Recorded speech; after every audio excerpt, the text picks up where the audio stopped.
আসসালামু আলাইকুম and welcome back to my another mini blog.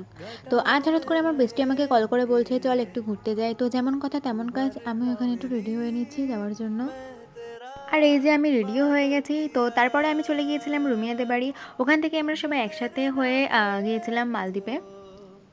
আর আমরা সাতজনে একটা টোটোয় ঠেসে মেশে বসেছিলাম। এখানে দেখো আমার বান্ধবীটাকে পুরো চেপে দিয়েছে।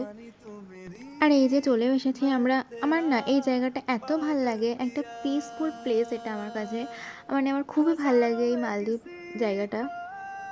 আর এখানে আমি একটু দোলনা ঝুলছিলাম, আর তখন এত সুন্দর হাওয়া দিচ্ছিল, মানে ইচ্ছাই হচ্ছিল না যে বাড়ি যাই।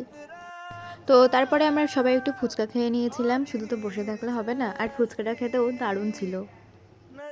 দেন আমি আর রুমিয়া চলে গিয়েছিলাম একটু ফটো ভিডিও তোলার জন্য। তো প্রচুর ভিডিও করেছি, প্রচুর ফটো তুলেছি, বাট আমার না একটাও পছন্দ হয়নি। পছন্দ হয়েছে মানে সব না, কিছু কিছুটা ভালো লেগেছে, আবার কিছু কিছু ভালো লাগেনি।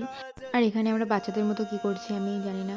তো যাই হোক, আমাদের অনেকটা লেট হয়ে যাচ্ছিল, 8টা সাড়ে 8টা এরকম বেজে গেছিলো, আর আমাদের সাথে একটাও ছেলে ছিল না। আর মালদ্বীপের রাস্তাটা অনেক ভিতরে, তো আমাদের একটু ভয় লাগছিলো, ওই জন্য আমরা তাড়াতাড়ি চলে এসেছিলাম। বাড়ি আসার সময় একটু চা খেয়েছিলাম, কোল্ড ড্রিঙ্কস খেয়েছিলাম। আর এই যে আমি বাড়িতে চলে এসেছি, আমার মুখের অবস্থা খুবই খারাপ ছিল।